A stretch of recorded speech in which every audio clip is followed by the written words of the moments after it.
The Taj Mahal, symbol of India, architectural jewel, monument to a grand passion.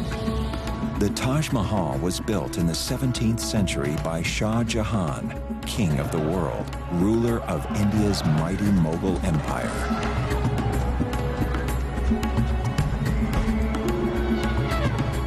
This great warrior king gave the world an architectural masterpiece of a kind it had never seen before. This is how it came to be made.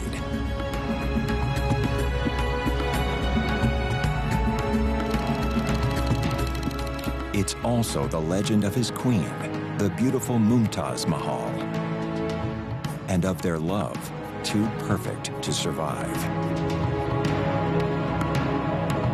The chosen one of the palace, her final resting place will be in the world's most perfect building.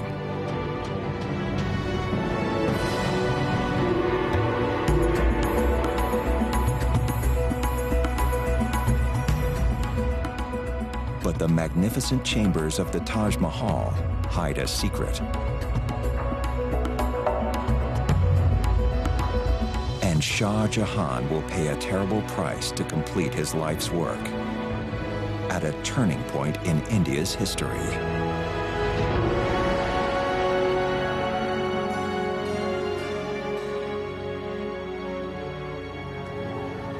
Today, the Taj Mahal is one of the world's greatest tourist attractions.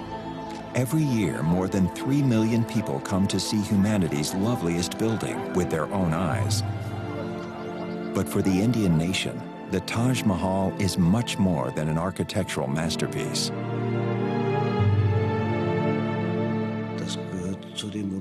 This is one of the monuments that makes India what it is, that gives the people their identity. It makes them proud. This building is a symbol for the whole nation. The Taj Mahal was built in one of the most glorious periods of Indian history. The time of the great Mughals, with their mighty empire and fabulous riches. Its creator, a man who dedicated his life to a dream, the great Mughal Shah Jahan.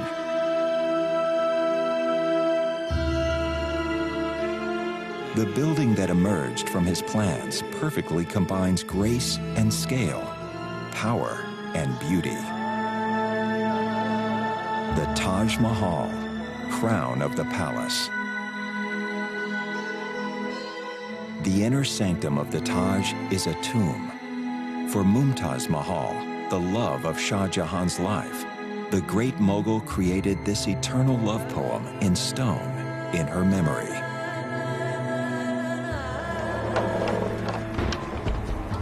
The building of the Taj commenced in 1632. An army of elephants began dragging construction materials to the Mughal capital.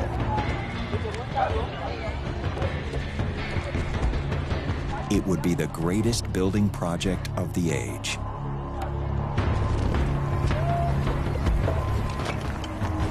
In a few short years, the shell of the Taj Mahal was complete, ready to be clad in flawless marble at colossal expense.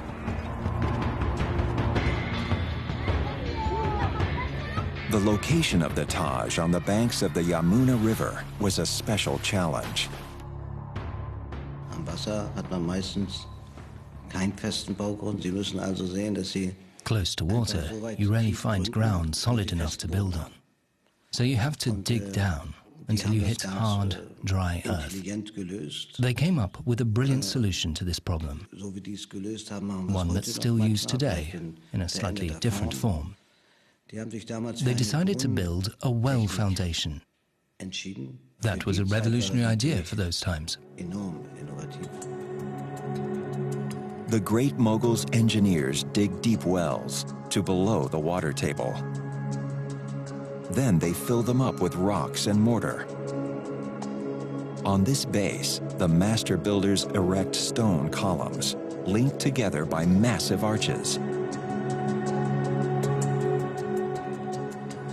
The result, a solid mountain of stone to support the foundation slab of the building. protecting the Taj from the currents of the Yamuna River forever. The Taj Mahal must always stand as a testament to the eternal power of love. It will be the legacy of Shah Jahan. Shah Jahan was the favorite son of the emperor, the Great Mughal, raised in a world of wealth and splendor. In the year 1607, he's granted a rare honor. On his lunar birthday, he is weighed in gold and precious stones. That doesn't mean he's been chosen to become the new Great Mughal. There are high hopes for this young prince.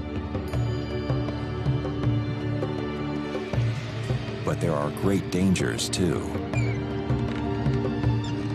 His own brothers are his deadliest rivals. The firstborn prince does not always become king. All the ruler's sons will fight to claim the throne, even to the death. The adulation of the crowds means nothing.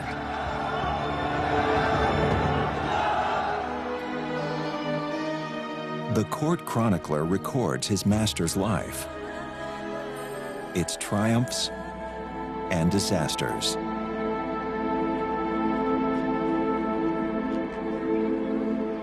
The prince is given a child bride, an arranged marriage for political reasons. It could have been an empty contract. But this love will last for eternity.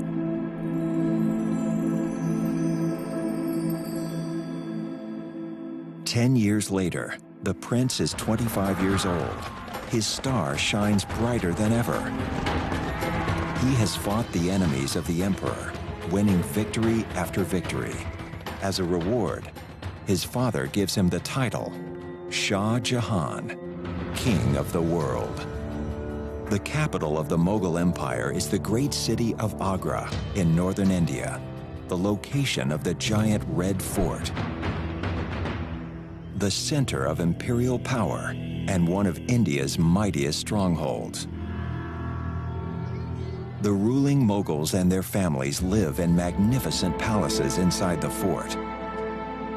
Here, the women of his harem see to Shah Jahan's every whim. But his favorite, by far, is his childhood love, Mumtaz Mahal. Shah Jahan calls her the chosen one of the palace. From the chronicles, we know this royal couple were especially close for those times. The impression which one gathers is that there is a strong personal element of personal love. There is a bit of romance. It is usually said that the concept of love is a very European concept, because in the Eastern world you have the emotion of love which is impersonal. Love for deities, love for idols, love for father, love for institutions, love for religion, spiritual love, but not romantic love. But Shah Jahan's memorial to Mumtaz Mahal is the world's most exquisite symbol of romantic love. Every day, countless visitors are enthralled by the Taj Mahal, partly because its Mughal architects used some remarkable optical tricks. The first view of the monument is framed by the main gate. As the visitor moves closer, the Taj Mahal seems to get smaller.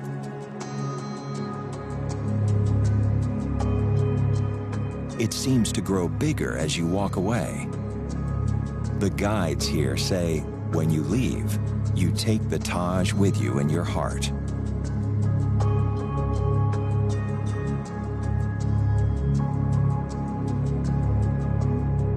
An optical trick went into building the minarets, too. they lean slightly outwards. If they were truly vertical, they would seem to be leaning inwards. By leaning away from each other, they look perfectly upright. And that brings another advantage. In an earthquake, the minarets would collapse outwards, sparing the Taj and its mighty dome. The dome is the crowning glory of the Taj Mahal, the element that makes it so timeless and graceful. Today we have other options. We can build giant supporting structures in steel for a dome like that. We have other materials. They had to solve all their problems in stone. So they laid stone on stone and built up the dome in rings. The dome rises layer by layer. The mortar between the stones gives it stability. The result is self-supporting, with not a single reinforcing strut or column. The weight of the dome is transferred directly downwards to the mass of masonry below. The dome is more than 40 meters high and 4 meters thick, yet it seems to float over the marble facade, a miracle of stress calculation, still admired by engineers. For over 350 years, this dome has been the ultimate expression of Mughal architecture. 1621. The Mughal Empire is at a turning point. The emperor, Shah Jahan's father, is desperately ill. His sons are gathering in the shadow of the throne, ready to fill the vacuum of power.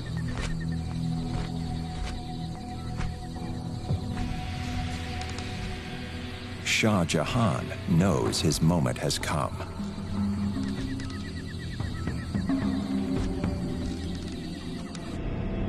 Nothing will stop him in his lust for absolute power. No means are ruled out, not even poison.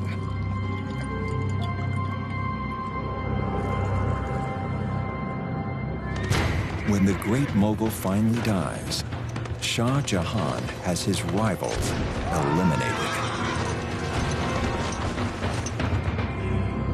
Brotherly love means nothing when the prize is so great.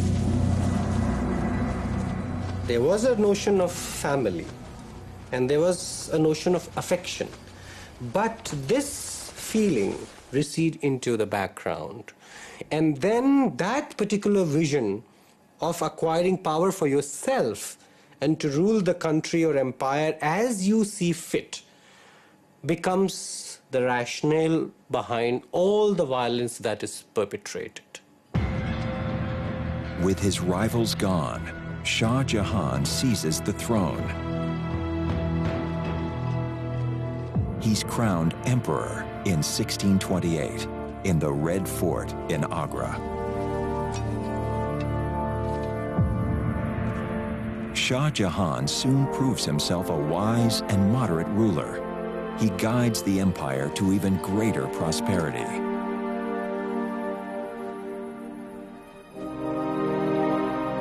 Mumtaz Mahal stays in the background, but she is one of the Shah's most important advisors. This Mughal dynasty seems to have a glorious future. Perhaps it will equal the illustrious past. The Mughals are descended from the greatest warlord of them all, Genghis Khan. Their distant ancestors were fierce warriors of the Asian steppes, the Mongols. A mere 100 years before Shah Jahan's rise to power, the Mughals swept down from the north to the plains of India.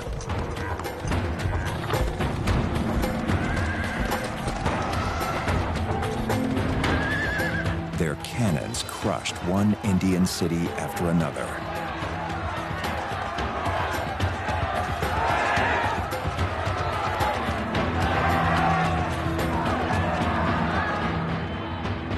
By the time of Shah Jahan, the Mughals control most of India. The first time this great land has been unified in nearly 2,000 years.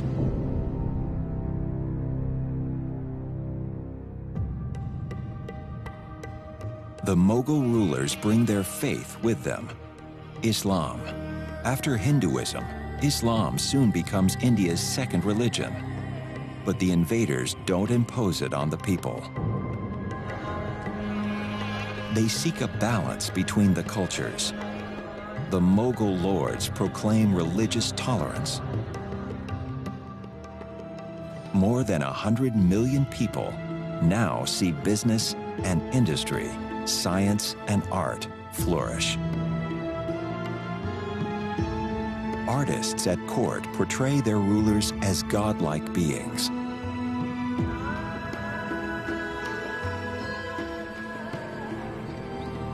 There are no limits to the great Mughals' power. Shah Jahan holds sway over his subjects, over life and death. His word is law throughout the empire. This just ruler leads the country to prosperity and stability.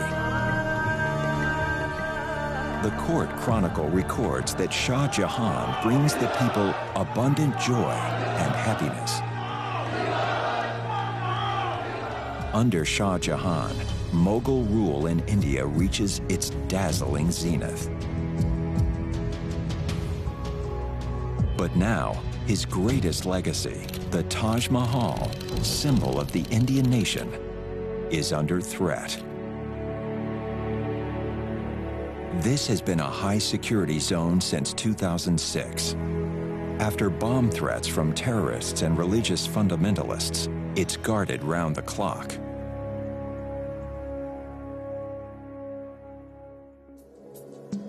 Access to the mausoleum is tightly controlled.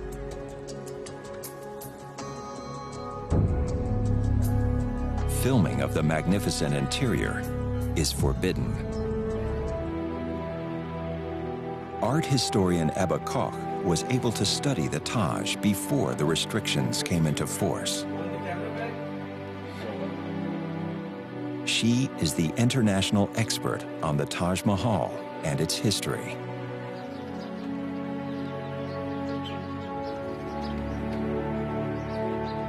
She has decoded the religious symbolism of the Taj.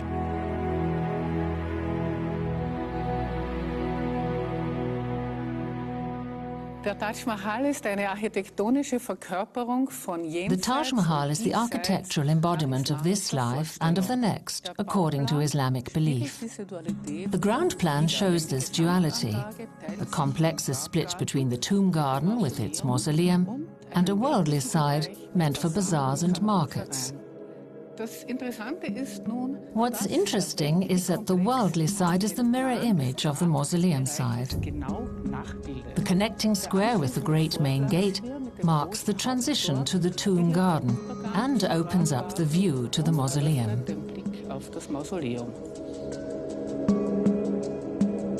At the center of the mausoleum is the Holy of Holies, the most splendid room in the Taj Mahal, the final resting place of Shah Jahan's bride. Mumtaz Mahal, the chosen one of the palace, leads a luxurious life in the women's apartments of the Red Fort.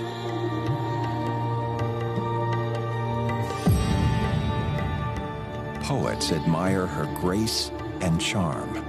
Even the moon, they say, hides from her beauty in shame.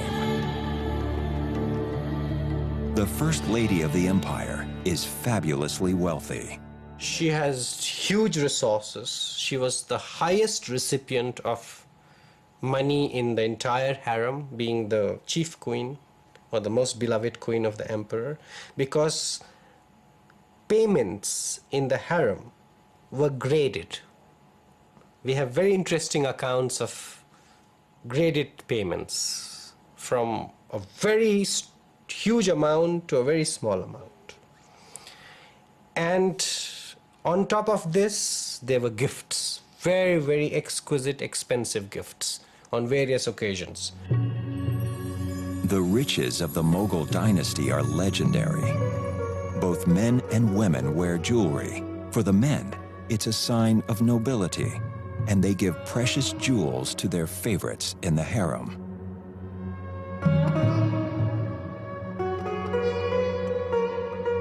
Its endless supply of gems makes India the treasure house of the world.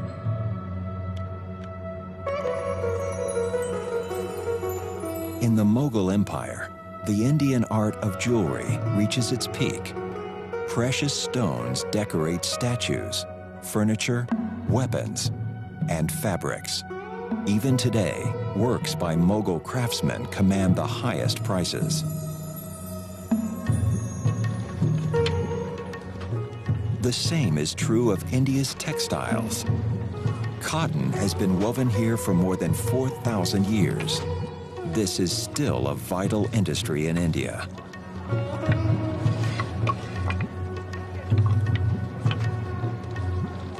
Under the Mughals, India became the world's leading exporter of precious fabrics. The rulers, the great Mughal and his family, cashed in on the trade.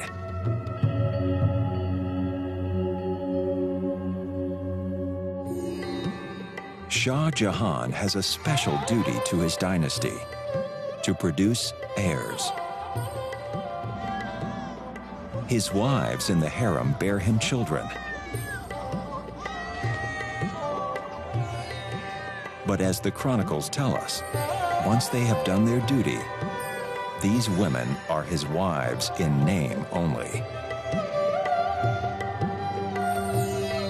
Shah Jahan's harem now resembles a nursery more than a love nest. The harem is not an informal, entirely informal space. It's a space with a certain protocol. It is a space with a certain hierarchy. It is a space with a whole set of rules and regulations. With the empire at peace, there's plenty of leisure time to fill. The Mughals' enjoyment of alcohol and opium is legendary.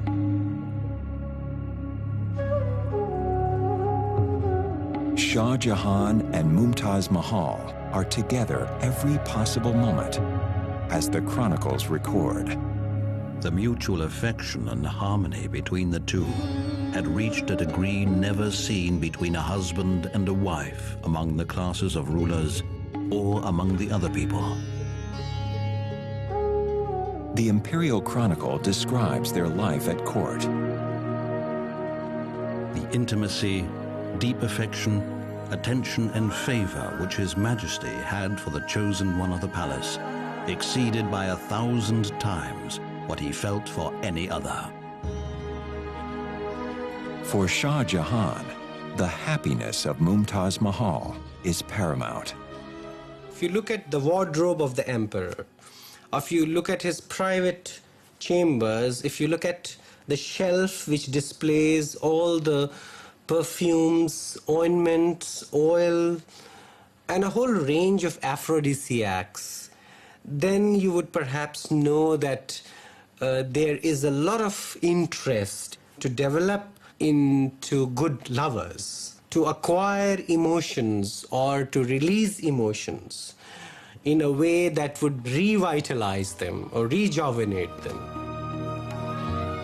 Her husband's love is shared and returned by Mumtaz Mahal from the depths of her soul. Fortune smiles on the king of the world, but not for long. There is unrest in the empire. In 1629, reports reach Agra of another uprising. A distant province has rebelled against the empire again. This means war.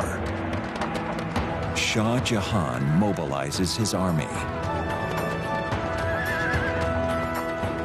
He will crush opposition with brute force.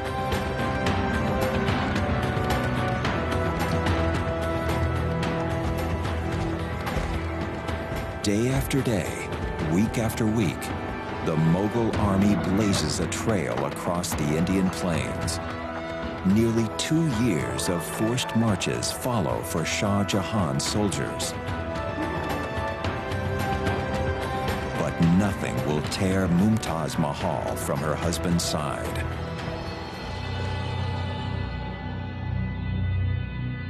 The Mughals are forced to leave their capital again and again to crush rebellions in the Deccan region.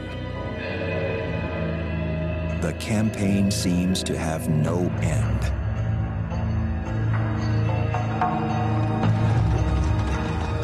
The great Mughal still puts his faith in his cannons, the latest superweapons imported from the Turkish Empire. His soldiers haul them over mountains and across the roughest terrain, shattering city walls, wiping out the rebels.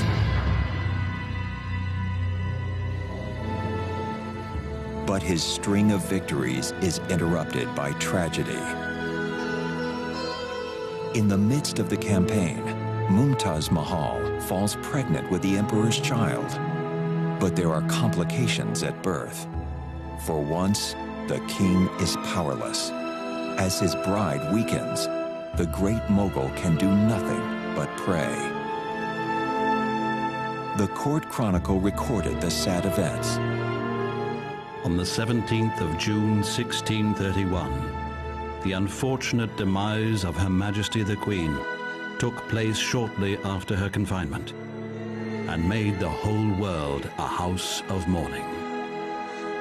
Mumtaz Mahal dies after the birth of her 14th child. Shah Jahan's world has come to an end. They say the emperor fasted for 8 days, locked in his chambers. For 2 years he heard no music, wore no jewelry or perfume. His hair and beard had turned gray.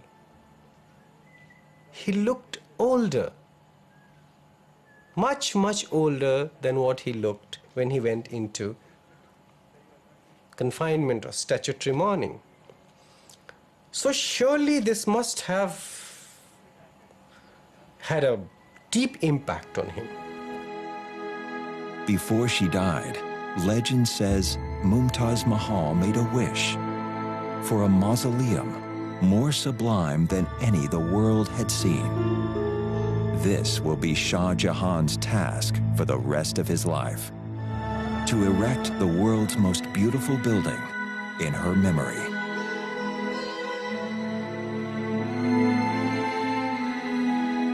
The Taj Mahal stands in a long tradition of fabulous memorials in India. Shah Jahan's predecessors had constructed many gorgeous mausoleums.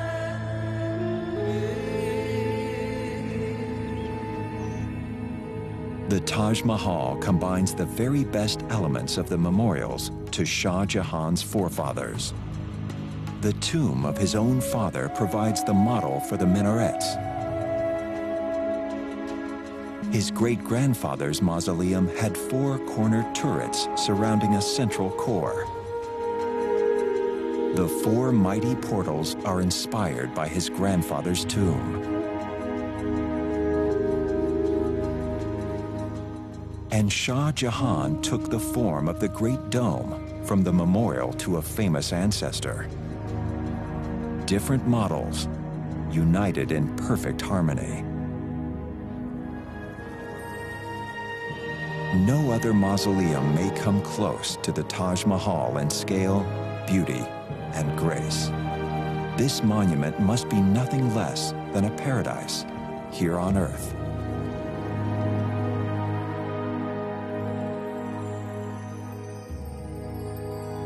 Symbolism carved in stone and marble. A heavenly memorial to the Queen of the world. Or, as the poet described it, a teardrop on the cheek of time.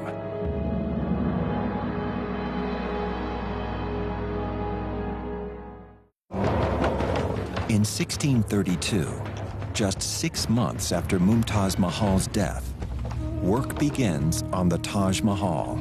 It will be the greatest building project of the age. Some say that over 20,000 workers slaved on the building. The Taj rises at record speed, but progress comes at a price. Day by day, this gigantic construction is draining the imperial treasury. But nothing matters to the Great Mogul. No expense is spared for this lavish project. Nothing must hold up the building work, even if the people suffer terribly for the emperor's devotion. Shah Jahan created an artificial famine when he diverted the supply of grain towards Agra, when it was meant for a different place. The regular supply of grain was diverted to feed a huge population of artisans, craftsmen, laborers, merchants, officials, servants. Such monuments cannot be built by a few individuals. Today, no one remembers the ordeal of the people, only the sublime result. The color scheme of the Taj Mahal is deeply symbolic. The worldly elements and other buildings are all clad in red sandstone. White is reserved for the mausoleum. This is to be a building of enlightenment, an earthly representation of the heavenly house where Mumtaz Mahal will live for eternity. The pure white stands for the spirituality and faith of the person buried here.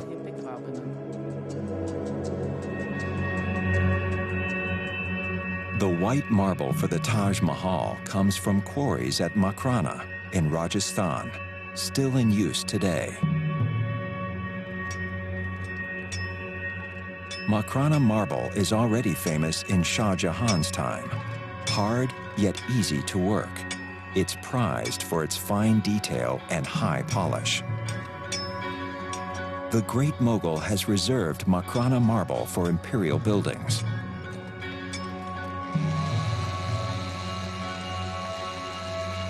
The marble slabs are carried more than 400 kilometers to the site of the Taj Mahal.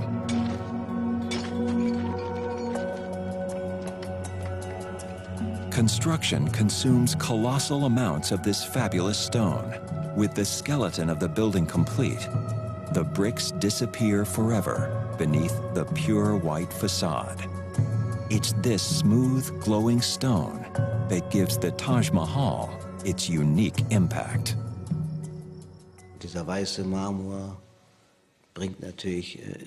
Of course, it's this white marble that gives it its beauty, its lightness, that sense of floating.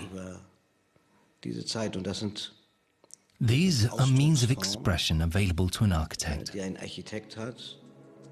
just as words are used by a poet. The gardens begin right beside the marble edifice.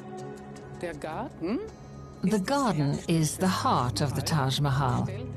It's an earthly picture of the paradise of the Quran. 2 paths divide the terrain into 4 squares. The channels along the paths represent the rivers of paradise in the Quran. Where the channels meet, there's a pool. This is symbolic of the celestial pool where the faithful quench their thirst when they arrive in paradise.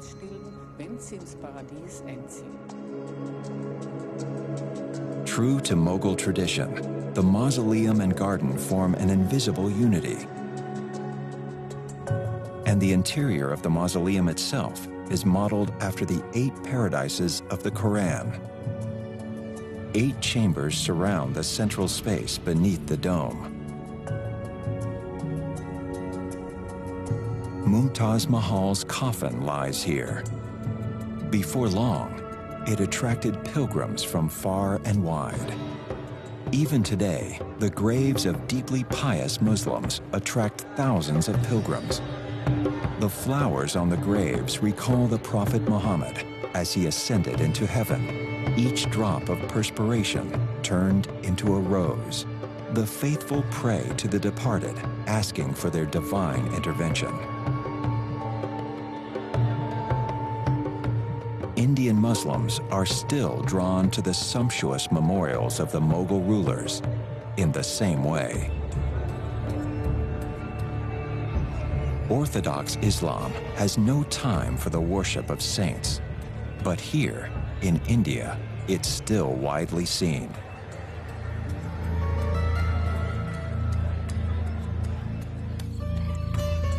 The Mughals brought Islam to the subcontinent, but they didn't interpret the Quran rigidly. For a long time in India, Islam was linked to policies of tolerance and openness.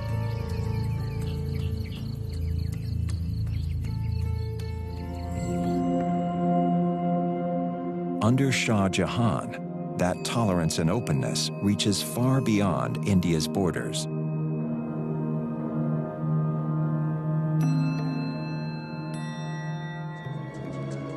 The Great Mughal decrees that visitors from the outside world will be made welcome in his empire. He knows there is much to gain from the exchange. So travelers from east and west are regularly seen at Shah Jahan's court. Europeans can easily be spotted by their exotic headgear. Both sides benefit from this transcontinental contact. The Europeans are drawn by the precious fabrics, spices, and gemstones. European merchants pay with silver and bring new ideas to the Mughal Empire. The Taj Mahal itself demonstrates the links between India and Europe. Sumptuous stone flowers adorn the filigree marble latticework and cover the entire interior of the Taj Mahal. These techniques and motifs originating in distant Europe. These mosaics of semi-precious stones are called pietra dura. In Petra dura, for instance, one doesn't know whether Petra dura came directly from Europe or came via some intermediary zone, but nevertheless, it was something which really tickled the imagination of Shah Jahan. And he used it in a very interesting way in which the building really looks like a treasure chest. Pietra dura is Italian for hard stone. In the Renaissance, these precious inlays decorated palaces. This craft of stone cutting traveled from Italy to India, where it experienced a new heyday.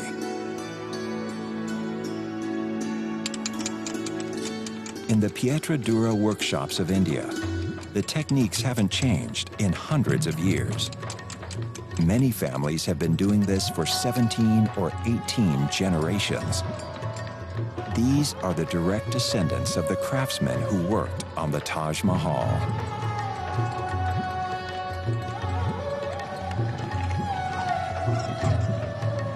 Pietra dura is a tough craft to master. The mosaics are made of tiny colored stones set into marble. A craftsman cuts hundreds of stones for a single mosaic, each shaped and positioned with perfect precision. He needs just as much skill to carve the flower shapes into the marble, creating the setting for the precious stones. After the final delicate corrections, a special glue sets the stones in their recesses.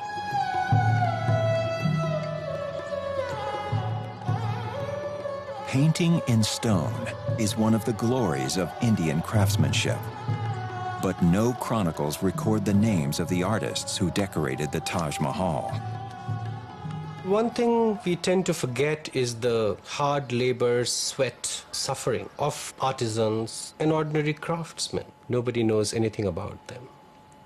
So the monument is a testimony as much to their existence and the skill which they possessed as it is of Shah Jahan's aesthetic embellishment.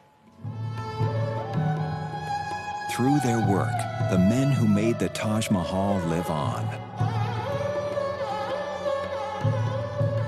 1643. The Taj Mahal is finished. It has taken 12 years. In spite of difficulties and obstacles, Shah Jahan has accomplished his dream. The chosen one of the palace rests in a shrine worthy of her name. A building more sublime than any conceived or carved by human hand. On the anniversaries of her death, Shah Jahan visits Mumtaz Mahal's tomb. The king of the world travels the Yamuna River to the shrine of the Taj Mahal to remember his great love.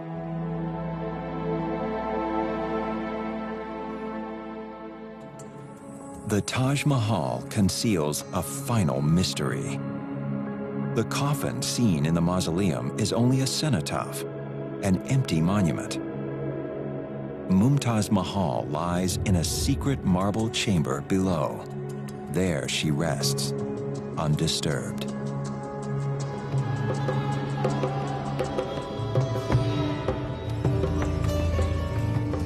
After finishing the Taj Mahal, Shah Jahan rules these lands for 20 more years. But his reign will see an inglorious end.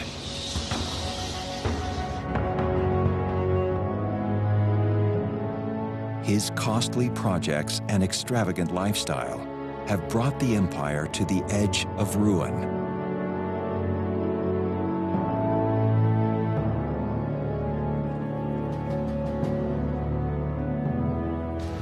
In 1658, the king of the world is toppled from the throne, deposed by his and Mumtaz's own son. To save the empire from his extravagance, Shah Jahan, absolute ruler, great mogul for 30 years, is a prisoner. He is held captive in the Red Fort. He will never leave it again.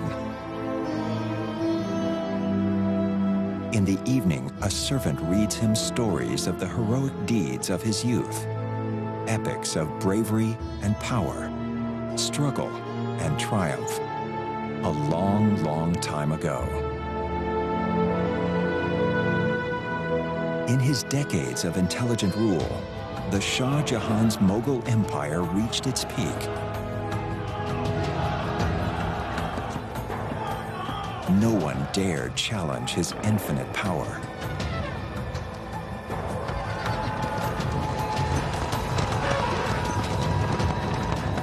But the mightiest have furthest to fall.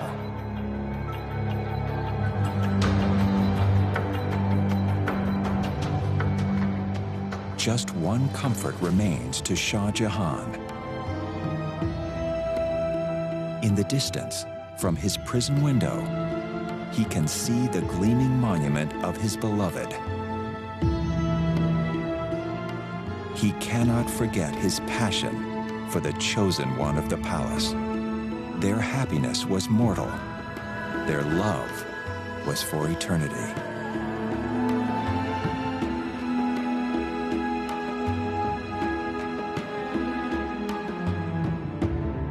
Mumtaz Mahal's tomb has carved its place in history.